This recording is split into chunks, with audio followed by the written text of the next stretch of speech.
Day 13 arrays class in Java. అసలు arrays class అంటే ఏం లేదు, మనకి అరేస్ కాన్సెప్ట్ ఉంది కదా.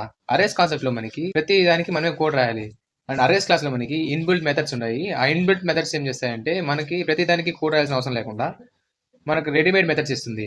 మెయిన్ గా మెథడ్స్ మనకి అరే క్లాస్ ఏమేమి ఉన్నాయంటే useful methods, to string method. ఇది ఆల్రెడీ నేను టూ స్ట్రింగ్ మెథడ్ చెప్పాను. దీనివల్ల యూజ్ ఏంటంటే ఒక అరేని ఎగ్జాక్ట్ గా ప్రింట్ చేయాలంటే మనం టూ స్ట్రింగ్ మెథడ్ ఆడతాము. అండ్ సార్ట్, ఒక ఈ అరేలో ఉండే ఎలిమెంట్స్ ని మనం సార్ట్ చేయాలంటే మనం నార్మల్ గా అరేస్ లో అంటే లూప్స్ యూస్ చేసుకొని సార్ట్ చేయాలి. బట్ మనకి అరేస్ లో సార్ట్ అనే మెథడ్ ఉంది. ఆ సార్ట్ అనే మెథడ్ యూస్ చేసుకొని అరేలో ఉన్న ఎలిమెంట్స్ అన్సార్టెడ్ లో ఉంటే సింపుల్ గా మనం అరేస్ డాట్ సార్ట్ అని ఇచ్చామంటే ఆ అరే ఎలిమెంట్స్ సార్ట్ అయిపోతుంది. మళ్ళీ దాన్ని అరే ఎలిమెంట్స్ ని ప్రింట్ చేస్తే మనకు అవుట్పుట్ ఇలా వస్తుంది. ఒకవేళ నేను అరే ఎలిమెంట్స్ లో ఒక ఎలిమెంట్ ఉందా లేదని సెర్చ్ చేయాలంటే మనకి బైనరీ సెర్చ్ అనే మెథడ్ ఉంది. ఆ బైనరీ సెర్చ్ ఏం చేస్తుందంటే అరేని ఎఫిషియెంట్ గా సెర్చ్ చేసి అరేలో మనకు కావాల్సిన ఎలిమెంట్ ఉంటే ఆ ఇండెక్స్ రిటర్న్ చేస్తుంది, లేకపోతే మనకి నెగిటివ్ వాల్యూ రిటర్న్ చేస్తుంది. ఒక ఎంటీ అరే క్రియేట్ చేసి ఒక వాల్యూని ఫిల్ చేయాలంటే అరేస్ క్లాస్ లో ఫిల్ అనే మెథడ్ ఉంది. మనం ఏమైతే వాల్యూని ఫిల్ చేయాలనుకున్నామో ఆ వాల్యూని పాస్ చేసామంటే మనకు కావాల్సిన వాల్యూతో ఫిల్ అయిపోతుంది.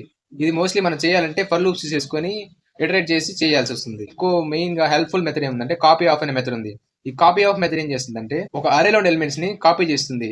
మనకి ఆల్రెడీ క్లోన్ మెథడ్ ఉంది కదా, అరేలో క్లోన్ లో ఓన్లీ మనము ఉన్న ఎలిమెంట్స్ మాత్రమే కాపీ చేసుకోగలుగుతాము. బట్ కాపీ ఆఫ్ మెథడ్ ఏం చేస్తుందంటే మన దగ్గర లిస్ట్ ఆఫ్ ఎలిమెంట్స్ ఉంటే ఆ లిస్ట్ ఆఫ్ ఎలిమెంట్స్ లో కొన్ని ఎలిమెంట్స్ మాత్రమే కాపీ చేసుకోవాలంటే క్లోన్ మెథడ్ హెల్ప్ అవుతుంది.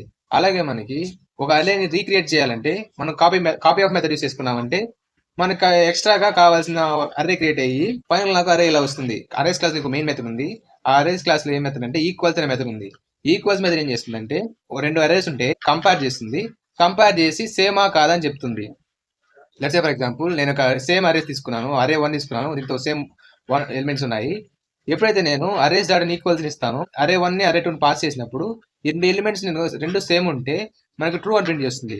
అది ఒక్క ఎలిమెంట్ కానీ ఎక్స్ట్రా ఉన్నా లేకపోతే అరే ఎలిమెంట్స్ కానీ డిఫరెంట్ ఉన్నా మనకి ఫాల్స్ అని ఇస్తుంది. అండ్ ఇంకో మెయిన్ మెథడ్ ఉంది అరేస్ క్లాస్ లో, యాజ్ లిస్ట్ ఉంది. అరే వాల్యూస్ ని లిస్ట్ గా కన్వర్ట్ చేసేదానికి యాజ్ లిస్ట్ అనే మెథడ్ యూస్ చేస్తాము. కంప్లీట్ అరే క్లాస్ నోట్స్ అన్నిటిని పీడిఎఫ్ లో పెట్టాను. ఆ పీడిఎఫ్ మీకు కావాలంటే కమెంట్ పీడిఎఫ్ నేనే మీకు పర్సనల్ సెండ్ చేస్తాను.